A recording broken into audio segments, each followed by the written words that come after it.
بسم اللہ الرحمن الرحیم رضیت باللہ ربا وبالاسلام دینا وبمحمد صلی اللہ علیہ وسلم نبیا ورسولا الصلاۃ والسلام علیک یا سیدی یا رسول اللہ وعلی آلک واصحابک یا سیدی یا حبیب اللہ۔ اللہ جل وعلا کی حمد و ثنا کے بعد حضور نبی اکرم نور مجسم شفیع معظم صلی اللہ علیہ وسلم کے دربار گوہربار میں ہدیہ درود و سلام عرض کرنے کے بعد رب ذوالجلال کے فضل اور توفیق سے آج ہمارے درس قرآن کا موضوع ہے مرحبا اے رمضان۔ میری دعا ہے کہ خالق کائنات ہم سب کو رمضان المبارک کا ادب کرنے کی توفیق عطا فرمائے۔ اللہ عز و جل کا شکر ہے کہ اس نے ہمیں رمضان المبارک اس امت کو عطا فرمایا جو کچھ ہی دنوں بعد ہمارے پاس جلوہ گر ہونے والا ہے۔ ہم اللہ عز و جل کے اس ماہ مقدس کو مرحبا کہتے ہیں، خوش آمدید کہتے ہیں، ویلکم کرتے ہیں۔ خیر سے آئے یہ مہینہ اور خیر اور بھلائی کی برکتیں عطا فرمائے یہ مہینہ، اور ہم اس میں زیادہ سے زیادہ اللہ کی عبادت کر کے اس مہینے کے اندر اللہ کا قرب حاصل کریں اور اپنے گناہوں کی بخشش کروا لیں۔ بڑی برکت اور بڑی سعادت والا مہینہ تشریف لانے والا ہے۔ حضرت عمر رضی اللہ تعالیٰ عنہ جب رمضان المبارک شروع ہوتا تو آپ فرمایا کرتے تھے خوش آمدید، مرحبا کہتے رمضان کو، خوش آمدید کرتے۔ الحمدللہ یہ صالحین کا طریقہ ہے۔ حضرت عمر رضی اللہ تعالیٰ عنہ کی سنت ہے کہ رمضان کو خوش آمدید کہنا، رمضان کو ویلکم کرنا۔ آپ فرماتے تھے خوش آمدید ہمیں پاک و صاف کرنے والے سارے کا سارا ماہ رمضان المبارک بلائی ہی بلائی ہے۔ سبحان اللہ۔ کہتے ہمیں پاک و صاف کرنے والے مہینے تمہیں خوش آمدید، تو سارے کا سارا بلائی ہے۔ پھر فرماتے تمہارے اندر اللہ نے جو اعزاز رکھا ہے کہ دن کو روزہ ہے، راتوں کو قیام ہے، اور اس میں خرچ کرنا اللہ کی راہ میں خرچ کرنے کی طرح ہے۔ رمضان المبارک کی عظمت کو بیان کرتے ہیں۔ حضرت عمر رضی اللہ تعالیٰ عنہ خوش ہوتے ہیں، کہتے ہیں کہ تیرے اندر خرچ کرنا اپنے گھر والوں کے اوپر، اہل و عیال کے اوپر، جس پر بھی خرچ کریں جائز مقصد کے لیے، وہ ایسے ہی ہے جیسے اللہ کی راہ میں خرچ کرنا ہے۔ اے رمضان تو سارے کا سارا بلائی ہے۔ اے رمضان تجھے ہم خوش آمدید کہتے ہیں، تو ہمیں پاک صاف کرنے کے لیے آ گیا ہے۔ سبحان اللہ۔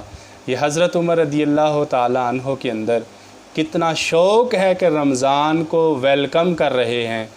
پھر خطبہ ارشاد فرما رہے ہیں کہ رمضان کے اندر روزوں کی برکت، رمضان کے اندر رات کو تراویح کی برکت، رمضان کے اندر مال خرچ کرنا ایسے جیسے اللہ کی راہ میں خرچ کرنا، یہ ساری برکتیں حضرت عمر بتا رہے ہیں رضی اللہ تعالیٰ عنہ۔ کیوں نہ بتاتے؟ سرکار صلی اللہ علیہ وسلم کے سچے غلام جنہوں نے رمضان کی شانیں سرکار سے سن رکھی ہوں، وہ پھر رمضان کی آمد پر ان شانوں کا چرچا کرتے ہیں۔ میرے آقا صلی اللہ علیہ وسلم نے یہ حدیث پاک تنبیہ الغافلین کے اندر امام سمرقندی رحمۃ اللہ علیہ نے لکھی ہے۔ حضرت سلمان فارسی رضی اللہ تعالیٰ عنہ بیان کرتے ہیں کہ شعبان المعظم کے آخری دن نبی کریم صلی اللہ علیہ وسلم نے ہمیں خطبہ ارشاد فرمایا، فرمانے لگے اے لوگو، ایک بڑا ہی بابرکت مہینہ سایہ فگن ہونے والا ہے۔ سبحان اللہ۔ رمضان سے پہلے رمضان کی بات، یہ ہے میرے نبی کریم صلی اللہ علیہ وسلم کی سنت کریمہ۔ رمضان سے پہلے رمضان کی تیاری کے لیے صحابہ اکرام کو پیغام دینا، یہ ہے میرے نبی کریم صلی اللہ علیہ وسلم کا خاصہ۔ رمضان سے پہلے رمضان کے لیے مسلمانوں تک پیغام پہنچانا آج ہے رسول اللہ صلی اللہ علیہ وسلم کے غلاموں کی ڈیوٹی۔ اس خطاب کو سنیں اور اپنے آپ کو رمضان کے لیے ساری مصروفیات کو وائنڈ اپ کر کے ایک مخصوص ٹائم کے اندر کور کر کے رمضان کے لیے کمر بستہ ہو جائیے۔ نبی کریم صلی اللہ علیہ وسلم فرماتے ہیں ایک بڑا ہی بابرکت مہینہ تم پر سایہ فگن ہونے والا ہے، اس میں مومنوں کا رزق بڑھا دیا جاتا ہے۔ جو کسی روزہ دار کو پیٹ بھر کر کھانا کھلائے گا اللہ تعالیٰ اس کو میرے حوض کوثر سے پانی پلائے گا، سیراب کرے گا اور پھر وہ کبھی پیاسا نہ ہوگا۔ سبحان اللہ۔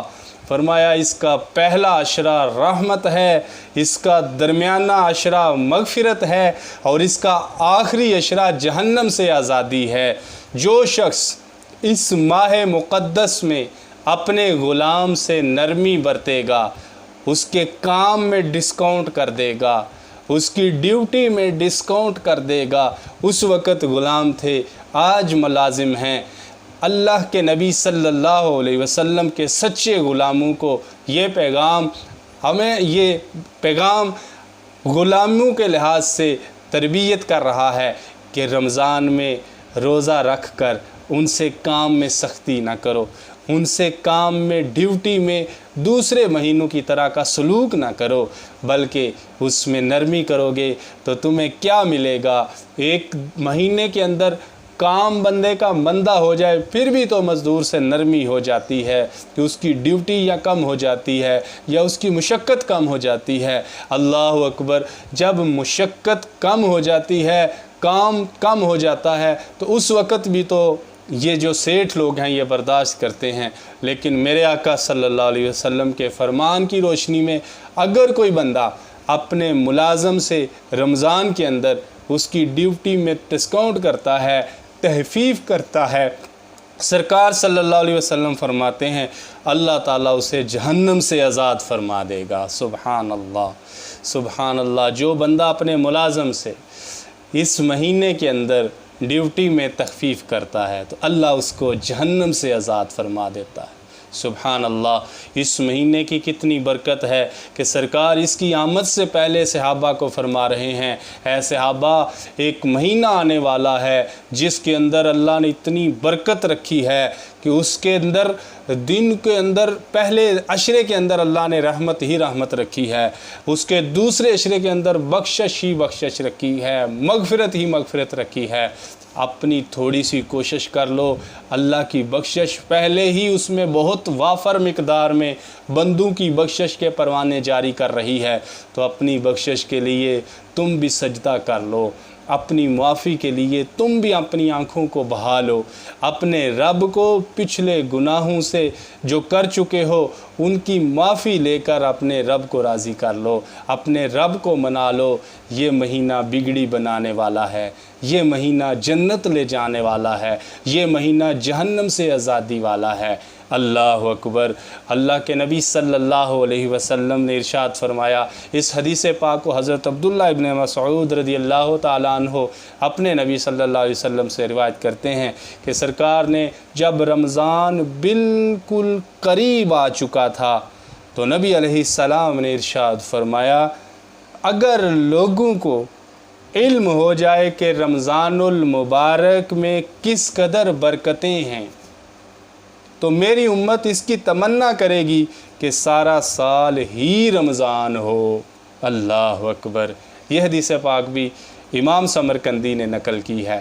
اگر معلوم ہو جائے ہمیں کہ رمضان میں کتنی برکتیں ہیں تو نبی علیہ السلام فرماتے ہیں پھر میری امت یہی تمنا کرے کہ جو دوسرے 11 ماہ ہیں وہ بھی رمضان ہی ہوں، سارا سال رمضان ہو۔ اللہ اکبر۔ سرکار صلی اللہ علیہ وسلم کی حدیث پاک کا مفہوم ہے، فرمایا رجب میری امت کا مہینہ ہے، جس طرح میری امت کو دوسری امتوں پر اللہ نے فضیلت دی اسی طرح رجب کو دوسرے مہینوں پر فضیلت دی۔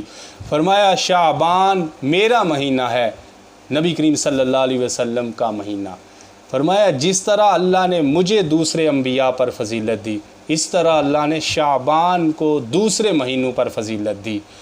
پھر فرمایا رمضان تو میرے اللہ کا مہینہ ہے، میرے رب کو جس طرح مخلوق پر فضیلت ہے اس طرح رمضان کو دوسرے مہینوں پر فضیلت ہے۔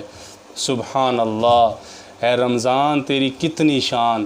اللہ اپنے ساتھ مثال دے کر تیری شان کو محبوب علیہ السلام کی مبارک زبان سے ہم تک پہنچا رہا ہے کہ اے رمضان تیری فضیلت مہینوں پر ایسے ہے جیسے اللہ کی فضیلت بندوں پر ہے، تیری فضیلت مہینوں پر ایسے ہے جیسے اللہ کی فضیلت مخلوق پر ہے۔ وہ اللہ جو وحدہ لا شریک ہے، وہ اللہ جس نے سب کو پیدا کیا، وہ اللہ جو سب کا مالک ہے، اس اللہ کی فضیلت بندوں پر اس کا تو کوئی شمار نہیں کہ اس کی کتنی فضیلت ہے۔ وہ ایسی ذات، وہ لامحدود، وہ کریم، وہ بندوں پر رحم کرنے والا، وہ بخشنے والا، وہ معاف کرنے والا، وہ خالق، وہ مالک، وہ سب کچھ۔ تو رمضان کی فضیلت کو اپنی نسبت کے ساتھ بیان کیا۔ اللہ اکبر! گویا کہ رمضان بہت ہی قابل صد احترام ہے، اس کا جتنا ادب کیا جائے اتنا ہی کم ہے۔ اے رمضان تیری ہم نے فضیلت سنی، تو اللہ کا مہینہ ہے، تجھ میں ہم دوسرے مہینوں کی طرح ٹائم نہیں گزاریں گے۔ اے رمضان اگر ہم پہلی صف میں نماز پڑھنے سے کبھی پیچھے ہوتے تھے کبھی آگے ہوتے تھے تو دوسرے مہینوں میں تو ایسا چل جاتا، لیکن تو اللہ کا مہینہ ہے، ہم تجھ سے عہد کرتے ہیں، تیرے آنے سے پہلے ہم یہ تیاری کرتے ہیں اپنی ذہنی کہ اے رمضان ہم تیرے پورے مہینے میں کوشش کریں گے انشاءاللہ پہلی صف کے اندر نماز کو ادا کیا جائے۔ اے رمضان اگر ہم دوسرے مہینوں میں سادے وضو کے ساتھ نماز پڑھتے تھے تو اس مہینے کا اور دوسرے مہینوں کا آپس میں فرق بڑا ہے، تو اللہ کا مہینہ ہے۔ اے رمضان میں کوشش کروں گا اپنے رب کے فضل سے کہ تیرے مہینے کے اندر میں وضو سے پہلے مسواک کی سنت کو ادا کروں گا، اس سنت کے ساتھ نماز کا 70 گنا اجر بڑھ جاتا ہے۔ اے رمضان دوسرے مہینوں میں میری زبان سے کوئی فضول جملہ نکل جاتا تھا، تو اللہ کا مہینہ ہے، میں تجھ سے وعدہ کرتا ہوں کہ میں کوشش کروں گا کہ اللہ کے اس مہینے کے ادب کے لیے میں اپنی زبان کے اوپر قابو رکھوں گا، میں اس کو کنٹرول میں رکھوں گا، میں کوئی فضول جملہ رمضان کے اندر اپنے منہ سے نہیں نکلنے دوں گا، کیونکہ تو اللہ کا مہینہ ہے۔ اے رمضان میری آنکھیں اگر ویڈیو کی صورت میں یا خبریں سننے کی صورت میں کسی غیر محرم کی طرف پڑ جاتی تھیں، دیگر مہینوں میں پڑتی تھی تو پڑتی تھیں، رمضان تیرے اندر پورا مہینہ میں اپنی آنکھوں کو غیر محرم سے بچاؤں گا۔ کیونکہ تو اللہ کا مہینہ ہے۔ اے رمضان میں اپنے کانوں کو ہر قسم کی بری باتوں سے، غیبت کی باتوں سے، میوزک سے، گانوں سے، باجوں سے، غیر پسندیدہ باتوں سے اپنے کانوں کو محفوظ کروں گا۔ پچھلے مہینوں میں جو ہوتا تھا وہ ہوتا تھا۔ اے رمضان کیونکہ تو اللہ کا مہینہ ہے، تیرا ادب دوسرے مہینوں سے جدا ہے۔ اے رمضان میں تجھ میں اپنے کانوں کی بھی حفاظت دوسرے مہینوں کی نسبت زیادہ کروں گا۔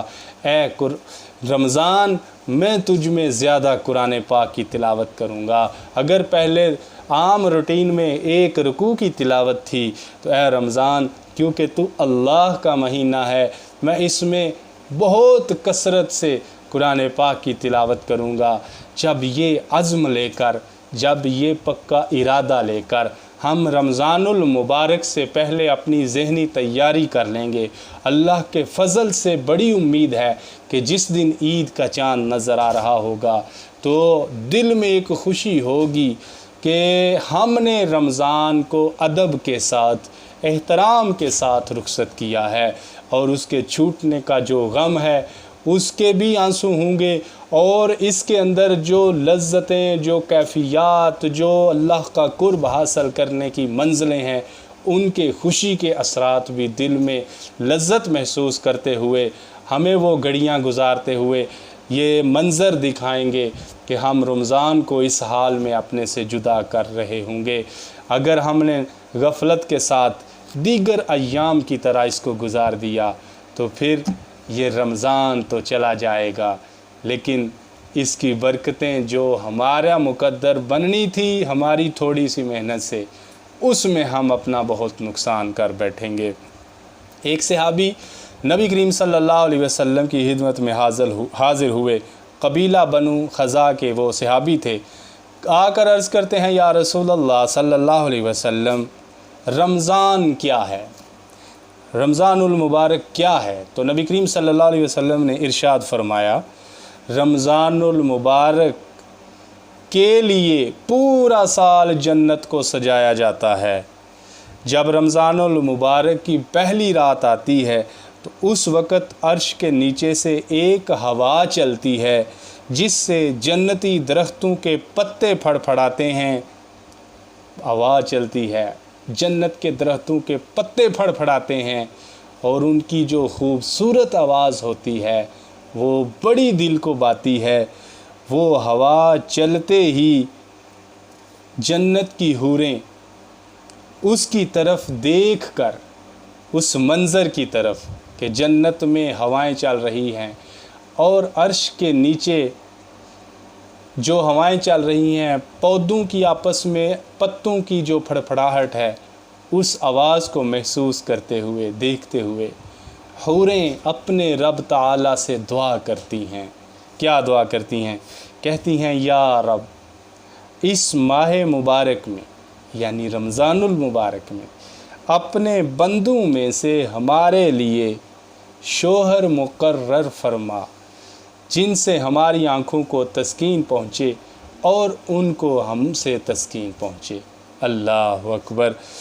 یہ دعا مانگتی ہیں حوریں اس مہینے کے اندر جو بھی چند دنوں بعد ہمارے پاس آنے والا ہے، تشریف لانے والا ہے، کہ اس میں اللہ کے بندوں سے حوریں نیک شوہر کی دعا کرتی ہیں کہ ان کو ہمارے لیے مقرر فرما دے۔ اس کا ذکر قرآن پاک میں سورہ رحمان کے اندر بھی کیا گیا ہے، حوروں کا ذکر۔ اللہ تعالیٰ ارشاد فرماتا ہے حور مقصورات فی الخیام، یہ حوریں پردہ دار خیموں کے اندر۔ اللہ اکبر! یہ نعمتیں اللہ نے اپنے بندوں کے لیے تیار کر رکھی ہیں۔ اے وہ غافل انسان جو دنیا کے اندر گناہ کے اندر لتھڑ جاتا ہے، اپنے نفس کو تسکین دینے کے لیے، ارے یہ عارضی دنیا ہے، اس میں چند دن صبر کر لے، چند دن اپنے رب کے حکم کے مطابق زندگی گزار لے، یقین کر کے اگلا جہان تو متقین کے لیے اللہ نے بادشاہوں سے بھی بڑا نعمتوں سے بھرا رکھا ہے۔ کسی بادشاہ کے اندر یہ طاقت نہیں کہ وہ دنیا میں اپنے اوپر اتنی خوشی، اتنی نعمت اپنے اوپر پیسہ خرچ کر کے لا سکے جتنی جنت کے اندر ادنا سے ادنا درجے کے جنتی کو دی جائے گی۔ بتاؤ، جنت میں تو نبی کریم صلی اللہ علیہ وسلم فرماتے ہیں نہ کوئی پیشاب کرے گا، نہ پخانہ کرے گا، نہ کھنگار تھوکے گا، نہ جنت کی زمین کو گندا کرے گا۔ دنیا میں کوئی بادشاہ ہے ایسا جو ان باتوں سے اپنے آپ کو بری کر سکتا ہو؟ نہیں کر سکتا۔ دنیا کے اندر کوئی بھی نعمت ہے بالآخر ختم ہو جائے گی، لیکن جنت کی سب سے بڑی بات یہ ہے کہ اللہ فرمائے گا کہ تم اس میں ہمیشہ رہو، اس میں تمہاری نعمتیں ہمیشہ کے لیے ہیں، کوئی نعمت کبھی ختم نہیں ہوگی۔ تو رمضان المبارک میں جنت کو سجایا جاتا ہے سارا سال رمضان المبارک کے لیے۔ رمضان المبارک میں جنت کی لوٹ سیل لگائی جاتی ہے۔ اللہ نے فرض کا ثواب 70 فرضوں کے برابر کر دیا، نفل کا ثواب فرض کے برابر کر دیا۔ اس میں جو بندہ کسی روزہ دار کو روزہ افطار کرواتا ہے اس کے لیے جنت کی بشارت عطا فرما دی۔ نبی کریم صلی اللہ علیہ وسلم کے حوض کوثر سے پانی ملتا ہے جو اپنے غلام کے ساتھ تحفیظ کرتا ہے۔ اس میں اللہ نے اتنی برکتیں رکھی ہیں، اتنے کرم رکھے ہیں، اور نبی کریم صلی اللہ علیہ وسلم کی عادت کریمہ تھی کہ آپ تو ویسے ہی سب سے زیادہ سخی ہیں، صحابہ اکرام اس بات کا اعلان کرتے ہیں، لیکن نبی کریم صلی اللہ علیہ وسلم رمضان میں دیگر ایام سے جدا ہٹ کر زیادہ سخاوت کرتے تھے۔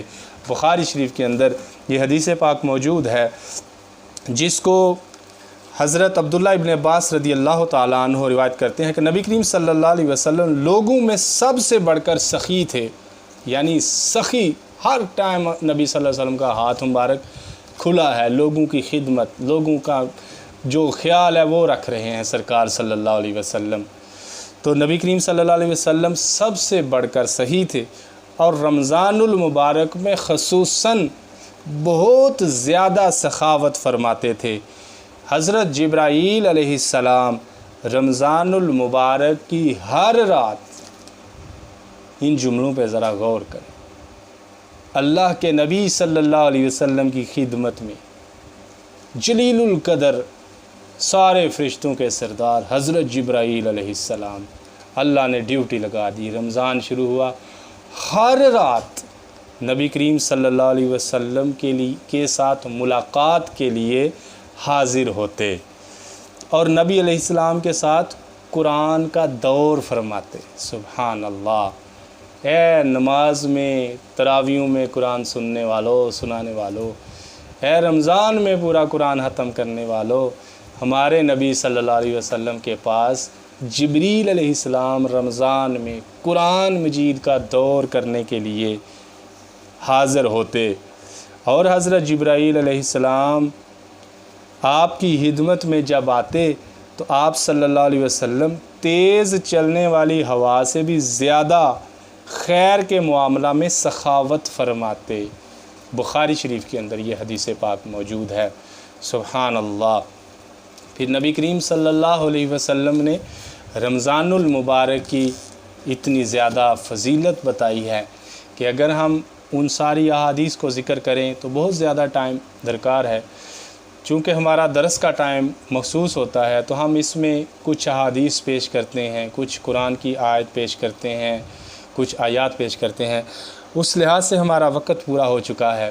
گزارش یہی ہے کہ اس رمضان المبارک میں یہ عہد کر لیں کہ ہم نے انشاءاللہ ایک دن میں جو 48 رکعتیں ہوتی ہیں، ان 48 میں سے کوئی نفل، کوئی سنت غیر موقدہ نہیں چھوڑنی۔ جب اللہ نے اتنی مہربانی کر دی ہے کہ اس میں نفل کا ثواب فرض کے برابر، اس میں اللہ نے رحمت ہی رحمت، بخشش ہی بخشش، اور اس میں اللہ نے جہنم سے آزادی کے پیکج لگا رکھے ہیں، تو ہم اس نیکیوں کے موسم میں کیوں سستی کریں؟ ہم اس نیکیوں کے موسم میں کیوں دوسرے مہینوں کی طرح اس کو گزاریں؟ ہم اللہ کے فضل سے اس میں دوسرے مہینوں سے زیادہ عبادت کریں گے، اس میں ہم زیادہ سے زیادہ درود و سلام پڑھیں گے۔ جب ہم یہ اعمال کریں گے تو یقیناً اللہ کی رحمت ہماری طرف بڑھے گی، اور ہمارا بازو پکڑ کے ہمیں دنیا کی محبت سے نکال کر آخرت کی محبت کا تحفہ عطا فرما دے گی۔ اللہ تعالی ہم سب کو دین و دنیا کی سعادتیں عطا فرمائے، دوران گفتگو کو غلطی ہو اپنے فضل سے معاف فرمائے۔ وآخر دعوایا ان الحمد للہ رب العالمین۔